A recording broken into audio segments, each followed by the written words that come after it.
Hi, again, my name is Brendan. Most of you know me. If you're watching this video and you don't know me, I used to be a conservative evangelical pastor, and now I'm an atheist, and I'm asking questions or answering questions about lots of questions about people have for me about how do you go from one to the other. And so right now I'm in the phase of videos about why don't I believe anymore. And the one I want to talk about today is because of morality. I don't believe in the Bible, and I don't believe in God as the Bible represents a being like God who exists, because I think that the Bible is in parts morally repugnant and reprehensible. And some of you who really believe the Bible are going to be deeply offended by that. And I understand that to you, the Bible is actually your source of morality. It's your source of what is right and wrong. It's your source of what is good and beautiful. I disagree. And that's why I don't believe and why you do believe. But this was something that was very personal for me because it really kind of punched me square in the chest when I started to consider some of these things. And it hurt a lot. And it was weird to find myself at odds with the Bible, the Bible that I'd loved for my entire adult life and taught and enjoyed and encouraged other people to read. But there were things morally wrong about the Bible, just from my perspective. And you're going to disagree with me, and that's cool. Well, hey, man, let's talk about it, And I'm not here to convince you necessarily that you're wrong and I'm right. I'm just here explaining my point of view. And I'd love to hear your point of view. And I'd love to engage in your point of view. And not in an attacking way, not in a...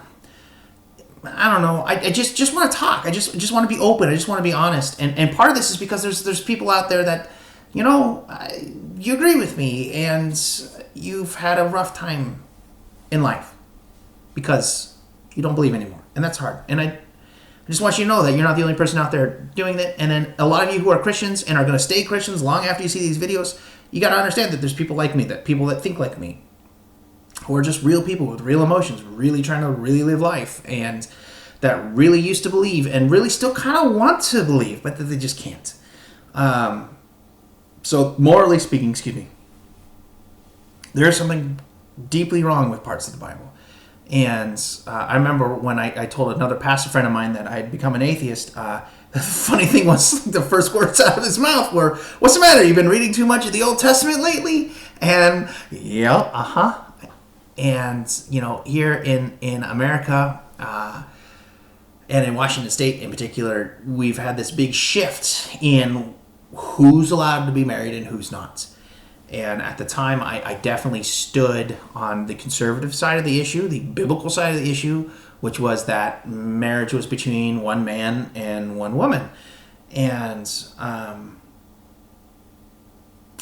it was something that always bugged me. It was something I was never comfortable with, but it was something that I thought was right because I believed the Bible. And so I was going to take God's word for it. I was going to take God's logic over my logic. I was going to take God's morality over my morality. And so I was stood by not hating people who were gay, but thinking that gay marriage was wrong. But morally speaking, I think the Bible's wrong. And this is why. When God created the nation of Israel, God wrote the law. Okay? It was God's idea to write the law, and this is assuming the Bible's accurate. And so I don't believe God wrote the law, but I'm speaking in a way so that you and I can communicate. It was God's heart that said this is right and this is wrong. And this is where we pull the Ten Commandments out of, right? And the Ten Commandments are a huge part of Christian culture, at least superficially. Most Christians don't actually know them, which is ironic. And I tried to fix that when I was a pastor. But as we talk about, are they allowed to be at courthouses and yada, yada, yada. Anyways, so the Ten Commandments are found inside of God's law, as is the Shema, Hear, O Israel, the Lord is one, the Lord is your God. You shall love the Lord your heart with all your might. So, blah, blah, blah, blah. Sorry, not to be disrespectful. But so in the part about sexual ethics, in Leviticus and Exodus, which is clearly referenced again in the New Testament. Clearly the New Testament is against gay marriage. But in the part where God lays out his idea of sexual ethics, he lays out the idea of incest being wrong. He lays out the idea of adultery being wrong. And the idea that a man should have a sexual relationship with another man is an abomination. And that a woman who does the same, that's an abomination. And the punishment for that, as decreed supposedly by God through Moses, was you would throw those people to the ground and you would pick up heavy rocks and you would throw it at their head until they died. It was an execution by stoning. You slept with another man, you deserve to die. But in the same section of sexual ethics, supposedly given by God, there's some really interesting rules about rape that are so morally bad that I don't understand how you can hold one side of sexual ethics and then completely ignore what God has to say about the other side. And when it comes to rape, God has these programs. And you can Google this. You don't have to believe me. Read in the Bible yourself. So if a man rapes a woman inside the city gates, both of them are to be killed. The man for having sex with someone else's wife, and the woman because she didn't cry out for help. And if she would have, clearly then she wanted it. And so it was adultery, and they both should die by rocks being thrown at their heads. Okay, if a man rapes a virgin who has not been pledged to marry yet and rapes her in the countryside, he is to pay her dowry to her father, and he must marry her.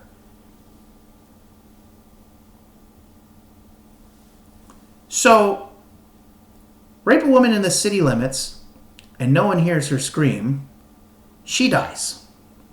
Rape a woman who has never had sex before in the countryside, and your punishment is you get to marry her. But if you're a man who sleeps with another man, we're going to kill you. And that just, I had a hard time wrapping my head around that being God's idea. Like, how is that God's idea? I've got two sons. If they were, when they get older, if my oldest son says, Dad, I'm gay, if I took a gun and shot him in the face, biblically speaking, that was justified, according to God's law.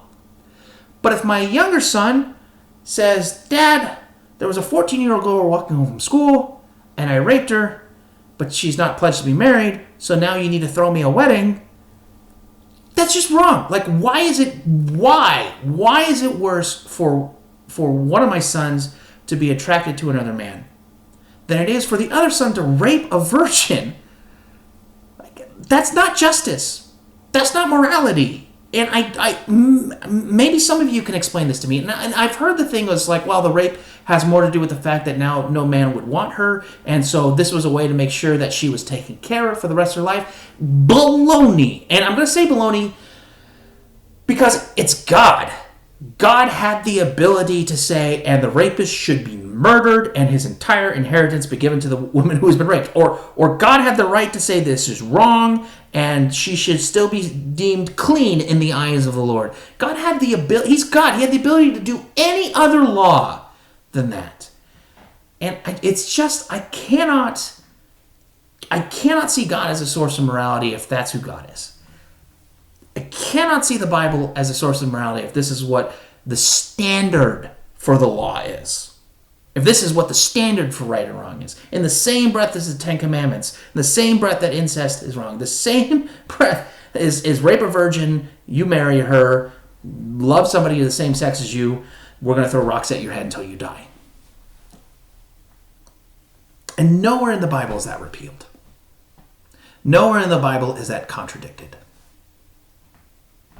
You can't say, well, that was the Old Testament, now we live in the New. Well, according to the Bible, God is the same today, yesterday, and forever. And there's lots of things like that.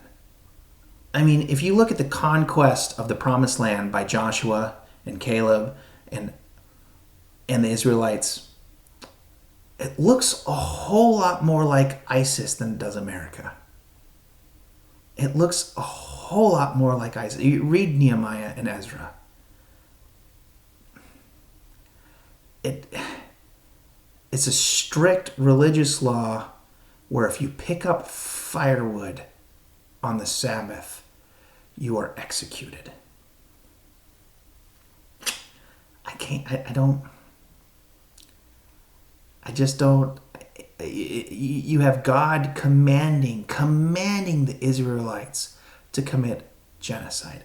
You have God telling the Israelites, go into that town and kill everyone there. You kill the men, you killed the women. If the women haven't been married yet, you may take them for your wives, and you kill their little ones, their infants, their children. You put everyone to the sword.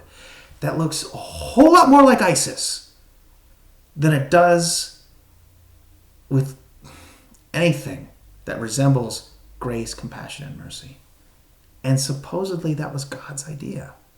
That was God's idea.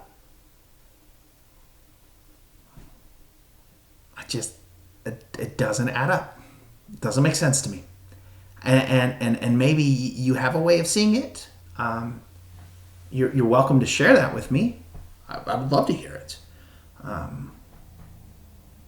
But I have a hard time believing the Bible because it's really immoral from my perspective in certain parts.